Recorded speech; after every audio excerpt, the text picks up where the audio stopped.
নমস্কার, story officially চ্যানেলে আপনাদের প্রত্যেককে স্বাগত।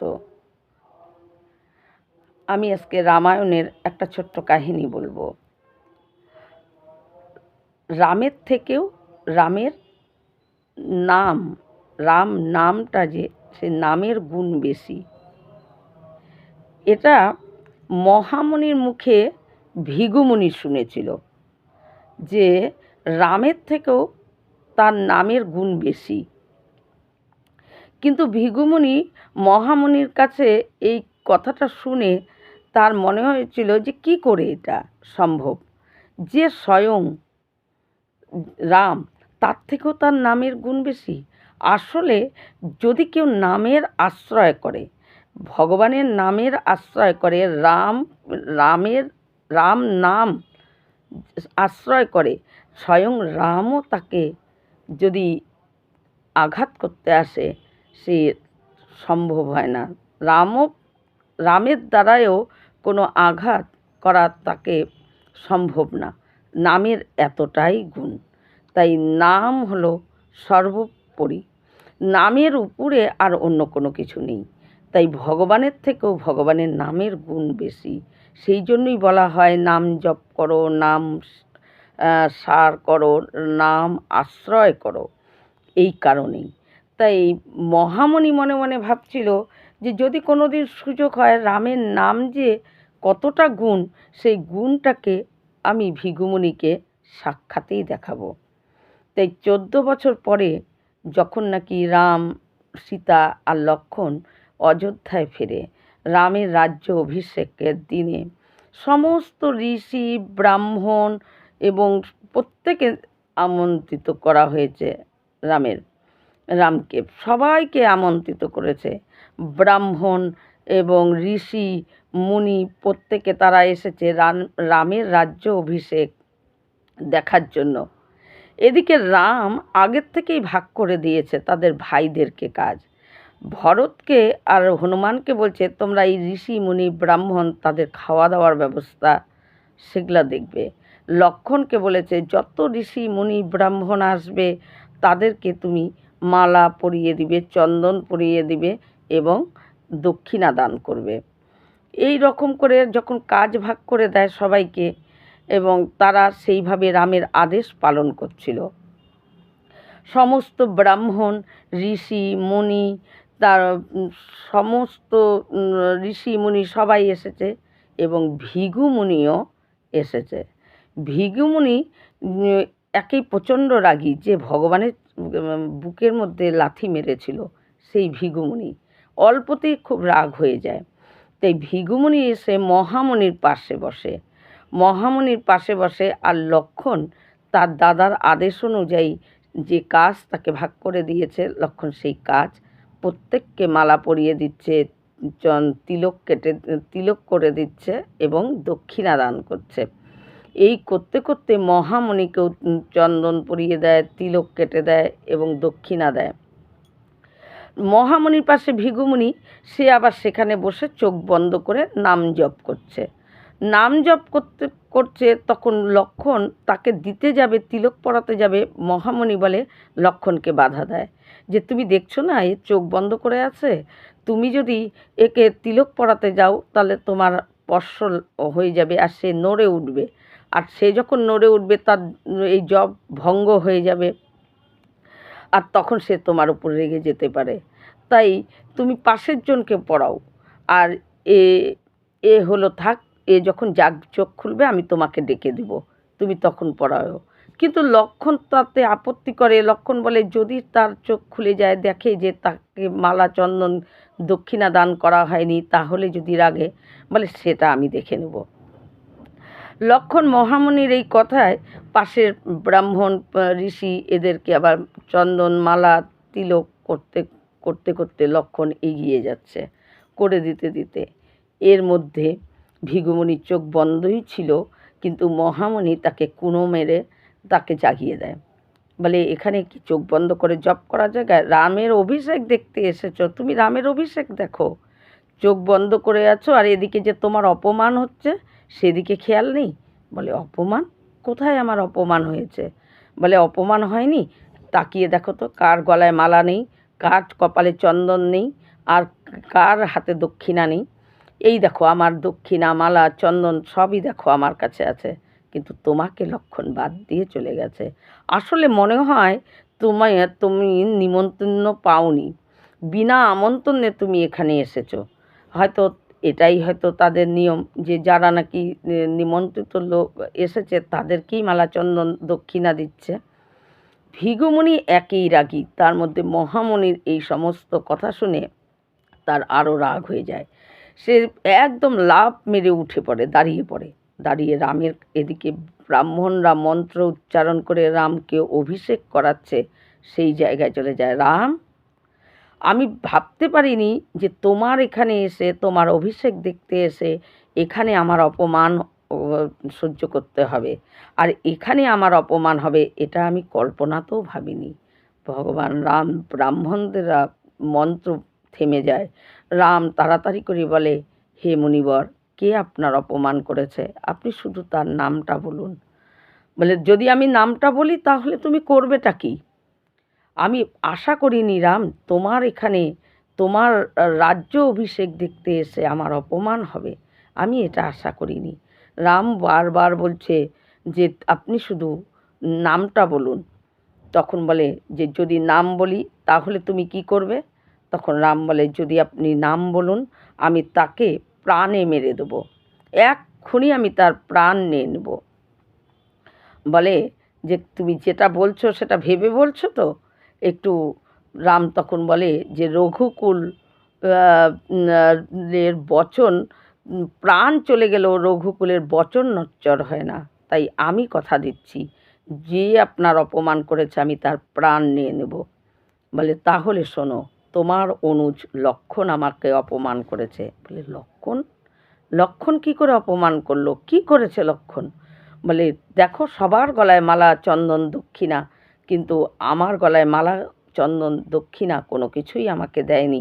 আমাকে না দিয়ে লক্ষণ অপমান করে অন্য সবাইকে দিয়েছে। রাম তখন সঙ্গে সঙ্গে লক্ষণ লক্ষণ বলে ডাকে যে লক্ষণ যেখানেই থাকো এখানে তার সামনে আসো। কিন্তু লক্ষণ এই কথা শুনে তখন দৌড়ে একজন গিয়ে লক্ষণকে বলে যে আপনি পালিয়ে যান। লক্ষণ অবাক হয়ে যায়, কেন কেন পালিয়ে যাব? বলে, রাম আপনার প্রাণ নিয়ে নেবে।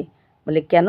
বলে, আপনি ভৃগুমুনিকে অপমান করেছেন। বলে, না, আমি তো অপমান করিনি, এ তো মহামুনি আমাকে বলছে। মহামুনি পরে সমস্ত কিছু হবে, এখন খুব সামনে গেলেই রাম আপনার প্রাণ নিয়ে নেবে, আপনি এখন পালিয়ে যান। কিন্তু লক্ষণের ইচ্ছা ছিল যে দাদার কাজ আমাকে ডাকছে, দাদার হাতে যদি আমার প্রাণ যায় তো যাক, তাতে আমার কোনো দুঃখ নেই লক্ষণের। কিন্তু লক্ষণ একমাত্র একটা কারণে পালিয়ে গিয়েছিল। 14 বছর না খেয়ে না ঘুমিয়ে লক্ষণ শুধু দাদার সেবা করে গেছে এই দিনটার জন্য, যে কবে আমি অযোধ্যার রাজা রামকে দেখব, দাদাকে আমি কবে অযোধ্যার রাজা হিসাবে দেখতে পাবো। তাই আজকে এখনও দাদা রাজা হয়নি, অভিষেক হচ্ছে, কিন্তু আমার যদি এখন প্রাণ নিয়ে নেয় দাদা, তাহলে আমি তাকে আর রাজা বেশে দেখতে পাবো না। তাই লক্ষণ রাজা বেশে দেখার জন্য, যে আমি আগে রাজার সিংহাসনে রাম বসুক, আমি তাকে প্রাণ ভরে একবার দেখে নিই, তারপর যদি আমার প্রাণ চলে যায় দাদার হাতে, তাতে আমার এতটুকুও দুঃখ নেই। এই ভেবে লক্ষণ পালিয়ে যায়, হনুমানকে খুঁজতে থাকে। কিন্তু হনুমান ভরতের সঙ্গে এতটা ওই খাওয়া দাওয়ার ভাণ্ডারে এতটা ব্যস্ত ছিল যে হনুমানকে লক্ষণ আর খুঁজেই পায় না। হনুমানকে না খুঁজে পেয়ে লক্ষণ কী করে, হনুমানের মা অঞ্জনা তার কাছে চলে যায় এবং অঞ্জনার কাছে গিয়ে বলে আমার প্রাণ সংকট। অঞ্জনা তক্ষুনি লক্ষণকে দেখে বলে যে তুমি হনুমানকে স্মরণ করে। আর হনুমান শত ব্যস্ততার মধ্যেও যেহেতু মা স্মরণ করেছে, হনুমান প্রবল বেগে তার মায়ের কাছে গিয়ে বলে, মা আজকে আমি খুব ব্যস্ত, মা তুমি আমাকে কেন স্মরণ করেছো, তুমি তাড়াতাড়ি বলো। বলে যে হনুমান, তুমি আমাকে কথা দাও, আজকে তুমি যতই ব্যস্ত হও আজকে আমার এই কথা তোমার রাখতেই হবে। বলে, কি কথা মা, তাড়াতাড়ি বলো। বলে যে তুমি আমাকে কথা দাও যে আমি যা বলবো সেটা তুমি করবে। হনুমান বলে আমি রামের সৌগন মানে রামের শপথ খেয়ে বলছি যে আমি কথা দিচ্ছি, রামের শপথ খেয়ে কথা দিচ্ছি যে তোমার আদেশ আমি পালন করব। বলে তখন বলে যে লক্ষ্মণের প্রাণ সংকটে। তখন হনুমান বলে মা, লক্ষ্মণের প্রাণ সংকটে? আমি তোমাকে কথা দিচ্ছি আমার প্রাণ থাকতে আমি লক্ষ্মণ ভাইয়ের কিছু হতেই দেব না। অঞ্জনা মা নিশ্চিন্ত হয়ে যায় যে হনুমান যেমন কথা দিয়েছে হনুমান থাকতে লক্ষ্মণের কোনো কিছু হবে না। কিন্তু তখন অঞ্জনা মা বলে যে রাম আসছে লক্ষ্মণকে মারতে, তুমি রামকে থামাও। হনুমান তখন ভাবে যে আমি যার নামে শপথ করলাম আবার সেই মারতে আসছে। হনুমান দেখে রাম তীর ধনুক নিয়ে লক্ষ্মণকে খুঁজতে খুঁজতে রাম বুঝতে পেরেছে যে লক্ষ্মণ হনুমানের মায়ের কাছে আশ্রয় নিয়েছে, সেই দিকে রাম রওনা দিচ্ছে। তখন হনুমান কী করে ওই সামনে এসে দাঁড়ায়, সামনে এসে দাঁড়িয়ে বলে যে রামকে বলে প্রভু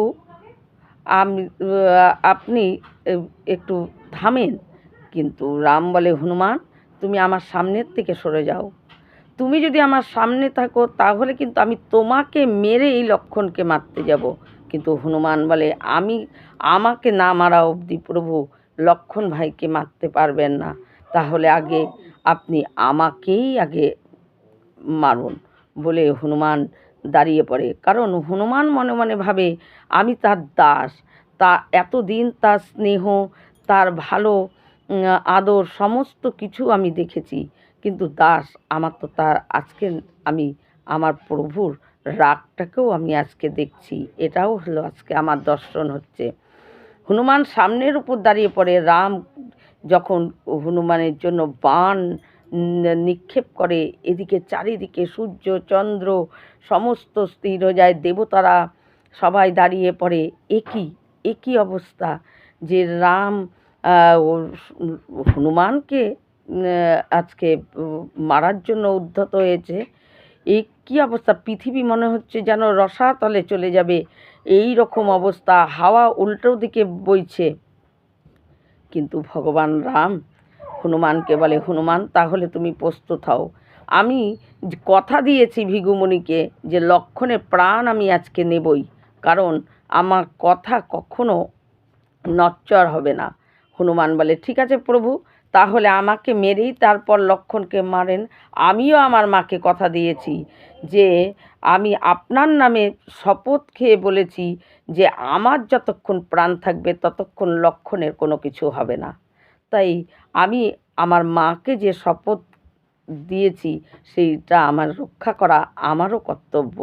এই বলে রাম যখন হনুমানকে মারার জন্য বাণ মারে, হনুমান তখন প্রবলভাবে চিৎকার করে ওঠে, জয় শ্রীরাম বলে চিৎকার করে ওঠে। আর হনুমানের সেই মুখের রাম নামের ধ্বনিতে যেন সমস্ত কিছু গোটা পৃথিবী মনে হচ্ছে সেই রাম নামের ধ্বনি যেন হাওয়ার সঙ্গে বহু দূর অবধি কেঁপে কেঁপে সমস্ত উঠে যাচ্ছে। আর ওই রামের মারা যে বাণ, সেই বাণ হনুমানকে চারিদিকে ঘুরে ঘুরে শেষে হনুমানের পায়ের সামনে এসে পড়ে যায় বাণ। রাম অবাক হয়ে যায়, এ কি, এত বড় বড় রাক্ষস, এত বড় বড় রাবণ, কুম্ভকর্ণ, এদেরকে আমি এই বাণের দ্বারায় মারলাম, আর হনুমানের কাছে এসে এই বাণ নিচে পড়ে যাচ্ছে। রাম দ্বিতীয়বার হনুমানকে বাণ মারে, কিন্তু দ্বিতীয়বারও বাণও তাই হয় যে হনুমান যখন আবারও জয় রাম বলে চিৎকার করে ওঠে, অমনি সেই বাণও ঘুরতে ঘুরতে ঘুরতে ঘুরতে এসে হনুমানের কে স্পর্শও করে না, নিচে পড়ে যায়। এবং তখন মহামুনি দৌড়াতে দৌড়াতে ভৃগুমুনির কাছে যায়। ভৃগুমুনির কাছে গিয়ে বলে যে এখনই প্রলয় হয়ে যাবে যদি হনুমান পরম ভক্ত রামের, আর সেই রাম আপনাকে কথা দিয়েছে বলে হনুমানকে মারতে চলেছে, আপনি শিগগিরই চলুন।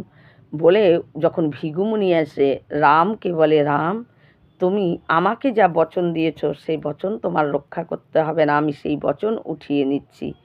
কারণ আমি আজকে বুঝতে পারলাম যে তোমার থেকেও তোমার নামের গুণ বেশি। এটাই আমি আজকে বুঝতে পারলাম যে তুমি স্বয়ং তাকে হত্যা করতে গেলেও, তুমি স্বয়ং তাকে বধ করতে গেলেও তোমার নামের জোরে তুমি তাকেও মারতে পারছো না। তাই আমি আজকে বুঝতে পারলাম যে তোমার থেকেও তোমার নামের গুণ বেশি। তাই এটা দেখার জন্যই মহামুনি এই কীর্তি তিনি করেছিলেন, যাতে ভৃগুমুনিকে সাক্ষাতে তিনি দেখাতে পারেন যে রামের থেকেও রামের নামের কত বড় গুণ। তাই এটাই হলো সত্য যে ভগবানের থেকেও ভগবানের নামের গুণ বেশি। ভগবান যখন কাউকে মানে বধ করার জন্য যায়, কিন্তু কেউ যদি তার নামটাকে আশ্রয় করে যদি কেউ চলে, তাহলে ভগবানও কোনো বিপদ তাকে স্পর্শ করতে পারে তো নাই, উপরন্তু ভগবানও যদি তার উপর আঘাত করতে আসে, সেই আঘাতও তার লাগে না। তাই নাম তাকে রক্ষা করে। তাই নাম, ভগবানের নামের থেকেও তার নামের গুণ এতটাই বেশি। এই রকম ভিডিও পাওয়ার জন্য আমার চ্যানেলটিকে সাবস্ক্রাইব করবেন। নমস্কার।